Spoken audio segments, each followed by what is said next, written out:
அஸ்வின்ஸ் இனிப்பு காரம் பேக்கரி மற்றும் சைவ உணவகம். பத்திரிகையாளர் கோட்டீஸ்வரன் கூடுதல் விவரங்களோடு இணைகிறார். கோட்டீஸ்வரன், தனி நீதிபதி மீண்டும் இந்த வழக்கை விசாரிக்கணும். ஏற்கனவே கொடுக்கப்பட்ட, அதாவது ஜனநாயக படத்திற்கு சென்சார் கொடுங்கன்னு சொன்ன உத்தரவு ரத்து செய்யப்பட்டிருக்கிறது. எப்படி பாக்குறீங்க?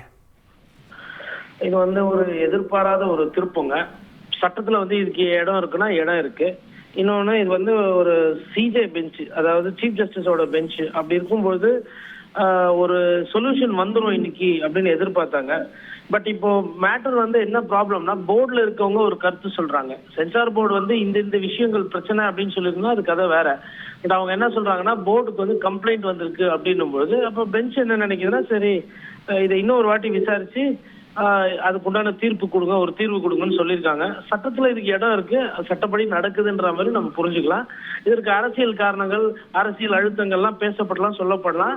இது இந்த படத்துக்கு ஒண்டி இல்லை. இந்த மாதிரி நிறைய தீர்ப்புகள்ல நிறைய வாட்டி ஒரு பெஞ்ச், அதாவது ஒரு ஜட்ஜு சொன்னதை மேல பெஞ்சுக்கு போனோன்னா, இல்ல மேபி இன்னொரு தேர்ட் ஜட்ஜு கிட்ட நீங்க ஒப்பீனியன் கேட்ட, அப்ப டாக்டர் கிட்ட போனோம்னா ஃபர்ஸ்ட் ஒரு டாக்டர் பார்ப்பாங்க, ரெண்டாவது இன்னொரு டாக்டர் போட்டு இன்னொரு ஒப்பீனியன் ஒன்று வாங்கிட்டு ஒரு சர்ஜரி பண்ணுவாங்க இல்லைங்களா?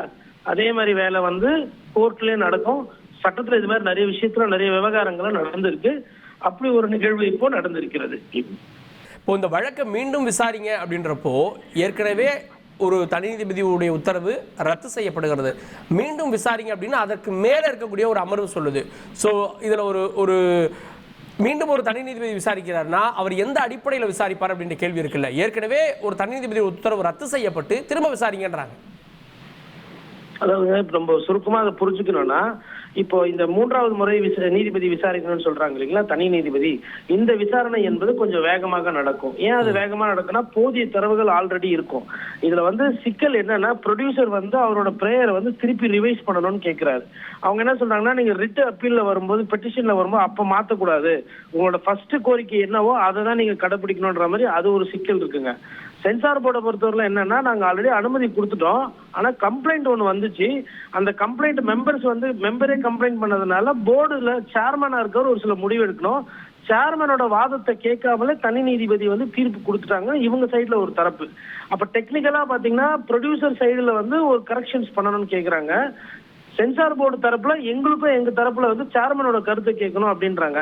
ஸோ அப்ப இந்த ரெண்டு பேருமே இந்த கருத்தை நீங்க சேர்க்கணும்ன்ற மாதிரி சொல்றீங்க. அதனால புதுசா இதை இன்னொரு நீதிபதி கிட்ட போயிட்டு உங்களோட கடைசியா என்ன சேஞ்சஸ் இருக்கு, என்ன அப்பீல் இருக்கோ அதை நீங்க நீதிமன்றத்துக்கு முன்னாடி பிரசன்ட் பண்ணிட்டு அதுக்கப்புறம் ஒரு தீர்வை நோக்கி நீங்க பயணம் பண்ணுங்க அப்படின்னு சொல்லிட்டு இன்னைக்கு நீதிமன்றம் சொல்லியிருக்கு. இது ஒரு டெக்னிக்கலான ஒரு பிரச்சனைங்க. இது இப்ப ஜனநாயகன் ப்ரொடியூசர் கம்பெனியை பொறுத்தவரைக்கும் அப்போ உங்க சுப்ரீம் கோர்ட் போனது கால நேரம் வேஸ்ட். சுப்ரீம் கோர்ட் என்ன நினைச்சுன்னா, எதுக்கு இதெல்லாம் எடுத்துக்கிட்டு இங்க வரீங்க, இது நீங்க கீழே முடிச்சுக்க வேண்டிய மேட்ரு. ஹைகோர்ட்டுக்கு நீங்க போயிருக்கணும், சிங்கிள் பெஞ்சுக்கு கிட்ட இருந்து அப்புறம் டபுள் பெஞ்சுக்கு போயிருக்கணும். நீங்க அங்க அப்பீல் போகாம ஏன் இங்க வந்தீங்கன்னு சொல்லி அனுப்பிச்சு விட்டாங்க. இது ஒரு டைம் வேஸ்ட். இரண்டாவது டைம் வேஸ்ட் என்னன்னா, போர்டுக்கு சரி நீங்க அனுப்புங்க, ரிவ்யூ கமிட்டிக்கு நீங்க அனுப்புங்க அப்படின்னு சொல்லி அப்படி ஒரு வேளை பிரேயர் கேட்டிருந்தாங்கன்னா, ரிவ்யூ கமிட்டி நேரத்துக்கு ஃபார்ம் பண்ணிருப்பாங்க. ஒரு 20 நாள் டைம் ஏதோ இருக்கு போல அந்த கமிட்டி அதுக்குள்ள ஃபார்ம் பண்ணணும். பண்ணிருந்தாங்கன்னா ரிவ்யூ கமிட்டி ஃபார்மும் பண்ணல, ஃபார்ம் பண்ணி இன்னும் தீர்ப்பு கொடுக்கலன்னு சொல்லிட்டு அதை அகேன்ஸ்டா கேட்டிருக்கலாம். ஸோ இது டெக்னிக்கலா சொதப்பு இருக்காங்களா இல்ல டெக்னிக்கலா அது சொதப்பப்பட்டிருக்கா என்னன்றது தெரியல. ஆனா நீதிமன்றத்தை பொறுத்தவரை மேட்டர் ஆஃப் ஃபேக்ட்ஸை பார்ப்பாங்க. ரெண்டு சைடும் கேட்டாங்களா, ஓகே இந்த சைடுல இன்னும் ஃபுல்லா கேட்கலன்றாங்க, அப்போ அவங்களுக்கு நேரம் கொடுங்க. அது நடந்திருக்கு.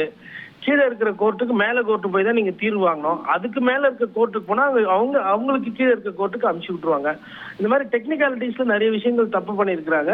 அது பார்க்கணும். அப்போ என்னன்னா, இந்த படம் ரிலீஸ் ஆகுறதுன்றது இது பெரிய சிக்கல். என்னன்னா, இது ஒருவேளை காலதாமதம் ரொம்ப ஆகி தேர்தல் ஆணையம் உள்ள வந்துச்சு, election commission model code of conduct வந்துருச்சுன்னா, இந்த படம் அரசியல் படம், இது அரசியல்வாதிகளை ரொம்ப கேவலமா பேசுது, இல்ல ஒரு கருத்து, இல்ல இது ஒரு பிரச்சாரம் பண்ணுது அப்படின்னு வேற யாருன்னா அரசியல் கட்சிகள் தேர்தல் ஆணையத்துக்கிட்ட போனாங்கன்னா இந்த படத்துக்கு இருக்க சிக்கல்ல இன்னொரு புதுசா சிக்கல் வரும். தேர்தல் ஆணையத்துக்கிட்ட மேட்ரு போனோம்னா தேர்தல் ஆணையம் ஒரு முடிவு எடுக்குதுன்னா நீதிமன்றமே அது உள்ள பெருசா கவனம் செலுத்தாது. தேர்தல் நடத்துறதா அவங்களுக்கு தலையாய கடமை. படம் ரிலீஸ் பண்றது எங்களுக்கு தலையாய கடமையும் கிடையாது, நாங்க தள்ளி வைக்கிறோம்னு சொல்லி தேர்தல் ஆணையம் ஒரு முடிவு எடுக்குன்னா நீதிமன்றத்தினுடைய அந்த ரெமெடி இருக்கு இல்லைங்களா, ஒரு தீர்வு, அது கூட ஜனநாயகன் பட குழுவினருக்கு கிடைக்காம போவதற்கு சட்ட ரீதியாக வாய்ப்புகள் இருக்கு. அஸ்வின்ஸ் இனிப்பு காரம் பேக்கரி மற்றும் சைவ உணவகம்.